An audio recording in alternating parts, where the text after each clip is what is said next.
എല്ലാവർക്കും Arya serial spot റിവ്യൂയിലേക്ക് സ്വാഗതം. ഈ വീഡിയോ ഇഷ്ടപ്പെടുവാണെങ്കിൽ ഒന്ന് ലൈക്ക് ചെയ്തും സബ്സ്ക്രൈബ് ചെയ്തും ഒന്ന് സപ്പോർട്ട് ചെയ്യണം കേട്ടോ.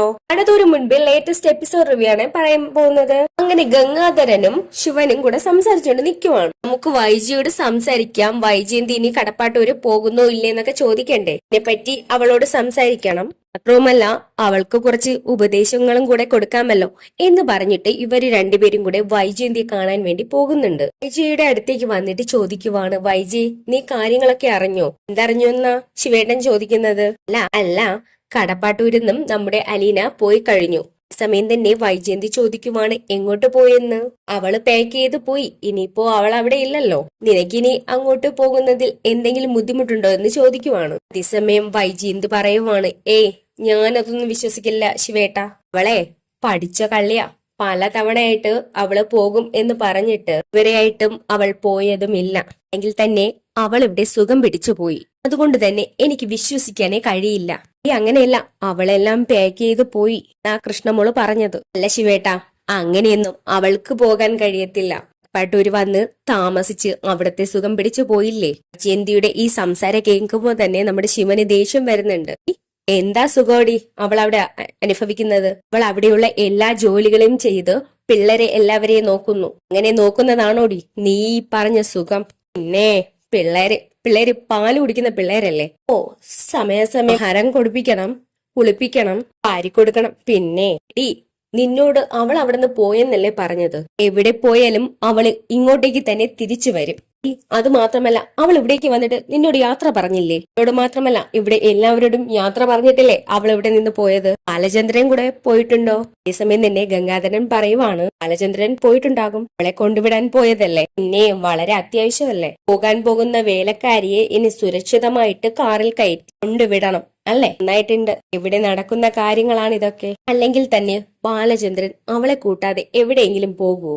നിന്നോട് ഞാൻ എന്താ പറയാൻ? കണ്ണുമടച്ച് എന്തെങ്കിലും പറയും. ഇത് സത്യമാണെന്ന് വിശ്വസിക്കുകയും ചെയ്യും. കേട്ടാ, ബാലചന്ദ്രൻ തിരിച്ചു വരൂ. അത് കഴിഞ്ഞിട്ട് നമുക്ക് നോക്കാം. അത് ശരി, അയാൾ ഈ ബിസിനസ്സും കുട്ടികളെയെല്ലാം വിട്ടിട്ട് ഇനിയും കൊണ്ട് കടന്നു കളഞ്ഞു എന്നാണോ നീ പറയുന്നത്? കേട്ടാ, ഞാനൊരു കാര്യം പറയാം. ബാലചന്ദ്രനെയും അവളെയും വിശ്വസിച്ച് ഞാൻ ഈ വീട്ടിൽ നിൽക്കത്തില്ല. ഞാൻ ഈ വീട്ടിൽ നിന്ന് കടപ്പാട്ടൂരിന് നേരെ പോയി താമസിച്ചെന്ന് വെച്ചോ. രണ്ടുപേരും ഏതെങ്കിലും ഹോട്ടലിലോ തോട്ടിലോ 3-4 ദിവസം താമസിച്ചിട്ടായിരിക്കും ഇങ്ങോട്ട് വരുന്നത്. ഞാൻ ആരായി? സമയം തന്നെ ശിവൻ പറയുവാണ്, നീ മക്കളെ വിളിച്ച് ചോദിക്ക്, ലീന പോയതാണോ ഇല്ലയോ എന്ന്. ഇത്രയൊക്കെ കാത്തില്ലേ ശിവേട്ടാ, 2 ദിവസവും കൂടെ കാക്കാം. അങ്ങനെയല്ല, ബാലചന്ദ്രൻ അവിടെ ഇല്ലാത്തപ്പോഴാണ് നീ അങ്ങോട്ടേക്ക് കയറി ചെല്ലേണ്ടത്, മനസ്സിലായോ? സമയം ഗംഗാധരൻ പറയണു, ബാലചന്ദ്രൻ ഉള്ളപ്പോഴാണ് നീ പോകുന്നതെങ്കിൽ വരണ്ട എന്ന് പറഞ്ഞാലോ? ആകുമ്പോ നിനക്ക് സ്വതന്ത്രമായിട്ട് അവിടേക്ക് ചെന്ന് വരാമല്ലോ. ഇപ്പോഴാണെങ്കിൽ ഒരു കുഴപ്പമില്ല. അതുകൊണ്ട് നീ ആലോചിച്ചിട്ട് ഒരു തീരുമാനം നീ എടുക്ക്. ഇനി വൈജയന്തി ആലോചിക്കുവാണ്. സമയം തന്നെ ബബിത ഭയങ്കര സങ്കടത്തിൽ തന്നെയാണ്. കൃഷ്ണമോളാണെങ്കിൽ ഇടയ്ക്കിടയ്ക്ക് വന്ന് ബബിത നോക്കുന്നുണ്ട്. കൃഷ്ണമോൾക്ക് മനസ്സിലാകുന്നുണ്ട് നമ്മുടെ അലീന പോയതിലുള്ള വിഷമമാണെന്ന്. അങ്ങനെ ബബിതയെ വിളിച്ചിട്ട് കാര്യങ്ങൾ അന്വേഷിക്കാമെന്ന് വിചാരിച്ചിട്ട് നമ്മുടെ വൈജയന്തി ബബിതയെ ഫോൺ ചെയ്യുന്നുണ്ട്. ഈ സമയം തന്നെ ബബിതയാണെങ്കിൽ ഫോൺ എടുക്കുന്നതേ ഇല്ല, കട്ട് ചെയ്താണ് വിടുന്നത്. നമ്മൾ കട്ട് ചെയ്ത് വിടുമ്പോൾ നമ്മുടെ വൈജിക്ക് അത് വല്ലാത്ത വിഷമം തോന്നുന്നുണ്ട്. എന്തുകൊണ്ടാകും നമ്മുടെ ബബിത ഫോൺ എടുക്കാത്തത്? കൊണ്ട് തന്നെ വൈജയന്തി വീണ്ടും ഫോൺ കോൾ ചെയ്തുകൊണ്ടേ ഇരിക്കുവാണ്. അവസാനം നമ്മുടെ ബബിതയ്ക്ക് ദേഷ്യം വരുന്നുണ്ട്. വൈജയന്തി വിളിക്കുന്ന കോളുകളെല്ലാം കട്ട് ചെയ്ത് വിട്ടു, പക്ഷെ എന്നാലും വിളിച്ചുകൊണ്ടേ ഇരിക്കുവാണ്. ഈ സമയം തന്നെ ബബിത ചോദിക്കുവാണ്, എന്താ അമ്മയെ വിളിച്ചത്? നിന്റെ കൈ എന്താ ഒടിഞ്ഞു കിടക്കുന്നോ? എന്താ നീ ഫോൺ വിളിച്ചിട്ട് എടുക്കാത്തത്? എന്താ എന്തെങ്കിലും കുഴപ്പമുണ്ടോ? ഞാൻ വിളിക്കുമ്പോ നിനക്കെന്താ ഇത്ര മടി ഫോൺ എടുക്കാൻ? സമയം ബബിത പറയുവാണ്, അമ്മേ എനിക്ക് ഫോൺ എടുക്കാൻ വലിയ മൂടൊന്നുമില്ലായിരുന്നു. എന്താടി നിനക്ക് ഇത്ര മൂടില്ലാത്തത്? ആരെങ്കിലും ചത്തോ? നിനക്ക് നിന്റെ അമ്മയുടെ ഫോൺ കോൾ എടുക്കാൻ സൗകര്യമില്ലേ? വൈജയന്തി ദേഷ്യത്തോടു കൂടി തന്നെ ചോദിക്കുവാണ്. നിനക്കെന്താ നാവിറങ്ങിപ്പോയോ? നിനക്ക് മൗനവ്രതമായിരിക്കും അല്ലേ? എന്റെ ചേച്ചി നാട് വിട്ടല്ലോ, നിന്റെ വിഷമത്തിലായിരിക്കും അല്ലേ? സമയം ബബിത ചോദിക്കുവാണ്, ആണെങ്കിൽ അമ്മയ്ക്ക് എന്താ ഇപ്പോ? അമ്മയ്ക്ക് എന്തെങ്കിലും ബുദ്ധിമുട്ടുണ്ടോ? ഞാൻ ആരെയും ശല്യം ചെയ്യാതെ എന്റെ മുറിയിലല്ലേ ഇരിക്കുന്നത്? ബബിത ചോദിക്കുവാണ്. സമയം വൈജയന്തി പറയുവാണ്, എന്റെ കണ്ണുനീര് കുറച്ചൊന്നുമല്ല ആ എണ്ണം കെട്ടവള് വീഴ്ത്തിയത്. ഒക്കെ കേൾക്കുമ്പോ ബബിതയ്ക്ക് അങ്ങ് വല്ലാത്ത ദേഷ്യം തോന്നുവാണേ. ഒക്കെ പറയാനാണോ അമ്മ എന്നെ വിളിച്ചത്? അമ്മയുടെ ഈ ദുഷിപ്പ് കേൾക്കാൻ വയ്യാത്തത് കൊണ്ടാ ഞാൻ ഫോൺ എടുക്കാതിരുന്നത്. ഞാൻ പറയുന്നതെല്ലാം ദുഷിപ്പ്, എല്ലാരും പറയുന്നത് നല്ലത് അല്ലേ? എങ്കിലും എന്റെ മക്കൾക്കും ഭർത്താവിനും ഞാനാണ് കുഴപ്പം. എന്റെ കുടുംബം തട്ടിയെടുക്കുന്നവൾക്ക് നിങ്ങളെല്ലാം നന്മയുള്ള നിറകൂടം. എന്റെ കുടുംബം തട്ടിയെടുക്കുന്നവള് നന്മയുടെ നിറകുടം അല്ലേ? അമ്മേ എന്തെങ്കിലും കാര്യം ഉണ്ടെങ്കിൽ പറയേ. ആ അലീന കുടുംബത്തിൽ നിന്ന് ഇറങ്ങിപ്പോയാലേ ഞാൻ അങ്ങോട്ടേക്ക് തിരിച്ചെത്തൂ. നിനക്ക് ഓർമ്മയുണ്ടോ ഞാൻ പറഞ്ഞത്? അതേസമയം ബബിത പറയുവാണ്, അമ്മയുടെ ആവശ്യം പോലെ തന്നെ അലീനേച്ചി ഇവിടെ നിന്ന് പോയി. അയ്യോ പാപം, അവളുടെ കയ്യിലിരിപ്പ് കൊണ്ടല്ലേ അവൾ ഇവിടെ നിന്ന് പോകേണ്ടി വന്നത്. അതേസമയം ബബിത പറയണു, എന്തായാലും അമ്മയ്ക്ക് ബുദ്ധിമുട്ടായിട്ട് അലീന ചേച്ചി ഇനി ഇങ്ങോട്ടേക്ക് വരത്തില്ല. അതാണല്ലോ അമ്മയുടെ ആവശ്യം. അവളുടെ കാര്യത്തിൽ ഏതൊരു വിശ്വാസവും ഇല്ല. അവൾ അവിടുത്തെ സാധനങ്ങളെല്ലാം തൂത്തുപിറകിയിട്ടാണോ ഇവിടുന്ന് പോയത്? അമ്മയ്ക്ക് ഇനി വിശ്വാസമില്ലെങ്കിൽ ഇവിടെ വന്ന് നോക്ക്. അലീന ചേച്ചി പോകാൻ വേണ്ടിയല്ലേ അമ്മ ഇത്രയും നാൾ കാത്തിരുന്നത്. അതേടി, ഞാൻ ഉടനെ തന്നെ വരും. ഞാൻ വരുമ്പോ അവളെ അവിടെ കണ്ടാലേ തൂത്തുകൂട്ടിയിട്ട് ഞാൻ അവളെ കത്തിക്കോ എന്ന് പറയുമ്പോ ബബിത പറയുവാണ്, അമ്മ എന്തു വേണമെങ്കിലും ചെയ്തോ. അവൾ എങ്ങോട്ടാ പോയത്? ഇത് പറഞ്ഞില്ലല്ലോ. ഇപ്പോഴല്ലോ അങ്ങോട്ട് എവിടെയെന്നാ പോകുന്നതെന്ന് പറഞ്ഞത്. അല്ലെങ്കിൽ തന്നെ അമ്മ എന്തിനാ ഇതൊക്കെ അറിയുന്നത്? ഇനീച്ചി അമ്മയുടെ ശത്രുവല്ലേ? അയ്യോ, ഞാൻ വെറുതെ ഒന്ന് ചോദിച്ചതേ. എവിടെയെങ്കിലും പോകട്ടെ, അവളെ അവിടെ കിടന്ന് അനുഭവിക്കുമ്പോൾ മനസ്സിലാകും ഇവിടെ എന്തുമാത്രം സുഖമായിട്ടാ കിടന്നതെന്ന്. അമ്മ പറഞ്ഞത് ശരിയാണ്. ഇനി ചേച്ചിക്ക് എന്തോരം സുഖമായിരുന്നു ഇവിടെ. എന്താടി അതിലൊരു പുച്ഛം? അല്ല, അമ്മ ഇവിടെ ഉള്ളപ്പോൾ ഒരു ദിവസമെങ്കിലും സമാധാനമായിട്ട് അലീനേച്ചിക്ക് കഴിയാൻ കഴിഞ്ഞിരുന്നോ? ആ പാവത്തിന് എന്തെങ്കിലും ഒരു അവസരം അമ്മ കൊടുത്തിട്ടുണ്ടോ? എന്നിട്ട് ചുമ്മാതങ്ങ് പറഞ്ഞാൽ മതി. പക്ഷേ ഇപ്പോ പോയത് നരകത്തിൽ പോയാലും കുഴപ്പമില്ല. അമ്മയുടെ കൂടെ നിൽക്കുന്നതിനേക്കാളും നല്ലത് ഇവിടെ പോയാലും ആ ചേച്ചിക്ക് സന്തോഷം കിട്ടും, അതെനിക്ക് ഉറപ്പാ എന്ന് ബബിത പറയുമ്പോ അവളുടെ പേരും പറഞ്ഞ് നീയൊക്കെ എന്റെ അടുത്ത് സംസാരിക്കാൻ വന്നാലേ ഇനിയൊക്കെ ഞാൻ ശരിയാക്കും. എന്റെ മക്കളെ അവള് നല്ലതാണോ ചീത്തയാണോ പഠിപ്പിച്ചത്? അമ്മയെ പോലെയല്ല, തെറ്റ് കണ്ടാൽ അത് ചൂണ്ടിക്കാണിക്കും അലീന ചേച്ചി. അതെ, തെറ്റ് ചെയ്താലും മുഖത്തടിക്കാനല്ല അലീന ചേച്ചി കാണിച്ചത്. കൊള്ളാം, നല്ല മോള്, ഇങ്ങനെ തന്നെ വേണം. അമ്മ ഫോൺ വെക്ക്. എനിക്ക് അമ്മയോട് ഒന്നും തന്നെ സംസാരിക്കാനില്ല. എനിക്ക് അമ്മയോട് സംസാരിക്കാൻ ഒട്ടും ഇഷ്ടമല്ല. അതുകൊണ്ട് തന്നെ അമ്മ ഫോൺ വെക്ക്. അമ്മ വരുന്നെങ്കിൽ ഇങ്ങോട്ട് വാ, ഞാൻ റൂമൊക്കെ വൃത്തിയാക്കി വെച്ചിരിക്കാം. നീ വെച്ചോ, ബാക്കി ഞാൻ അങ്ങോട്ട് വരട്ടെ. അങ്ങനെ ബബിതയ്ക്ക് ദേഷ്യം വന്നിട്ട് ഫോൺ കട്ട് ചെയ്ത് വെക്കുവാണ്. ഈ സമയം തന്നെ നമ്മുടെ കമല നേരെ വൈജയന്തിയുടെ അടുത്തേക്ക് വരുവാണ്. ഈ സമയം തന്നെ കമല ചോദിക്കണോ, വൈജി നീ ഇപ്പൊ തന്നെ പോകുവാണോ എന്ന് ചോദിക്കുന്നുണ്ട്. എന്താ കമലേട്ടത്തി ഇങ്ങനെയൊക്കെ സംസാരിക്കുന്നത്?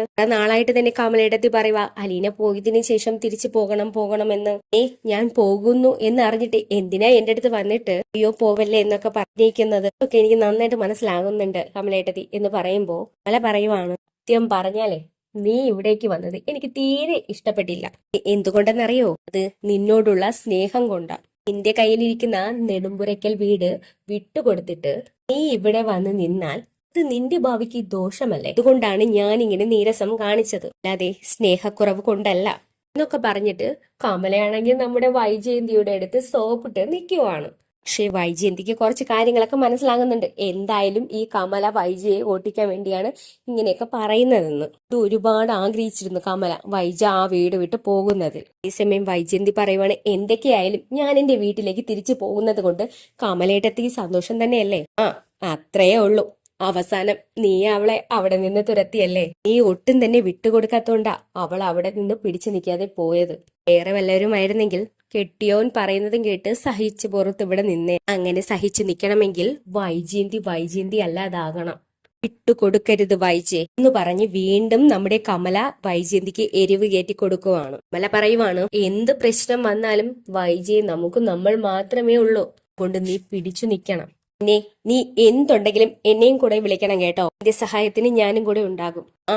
എനിക്ക് മനസ്സിലാകുന്നുണ്ട് എനിക്കൊരു ആവശ്യം വന്നാൽ ആരൊക്കെ ഉണ്ടെന്ന് എന്ന് വൈജയന്തി പറയുവാണ്. ആരൊക്കെ എന്നെ തള്ളി പറഞ്ഞു കുറ്റപ്പെടുത്തി എന്നെല്ലാം വൈജയന്തി കമലയുടെ മുഖത്ത് നോക്കി തന്നെ പറയുവാണ്. ഈ സമയം തന്നെ കമലയ്ക്കും അത് മനസ്സിലാകുന്നുണ്ട് വൈജയന്തി തന്നെ ഉദ്ദേശിച്ച് തന്നെയാണ് ഈ പറയുന്നതെന്ന്. ഈ സമയം തന്നെ കമല പറയുവാണ്, ദുഷ്ട, അവൾക്ക് നാണോ മാനോ എന്ന് പറയുന്നത് ഏഴയിലത്ത് പോലും ഇല്ല എന്ന്. അവൾ ആ വീട്ടിന്റെ പരിസരത്തേക്ക് വന്നാലേ അവളെ ആ വീട്ടിലേക്ക് കയറ്റി പോകരുത് എന്ന് വൈജയന്തിയോട് കമല പറയുവാണ്. ഇത്രയൊക്കെ പറഞ്ഞിട്ടും അവള് പിടിതരാതെ അവിടെ തന്നെ നിന്നില്ലേ. ഈ സമയം തന്നെ വൈജയന്തി പറയുവാണ്, ഇനി അവളുടെ ഒരു നിഴൽ വെട്ടം പോലും എന്റെ വീട്ടിന്റെ അടുത്തേക്ക് വീഴാൻ പോലും ഞാൻ സമ്മതിക്കില്ല.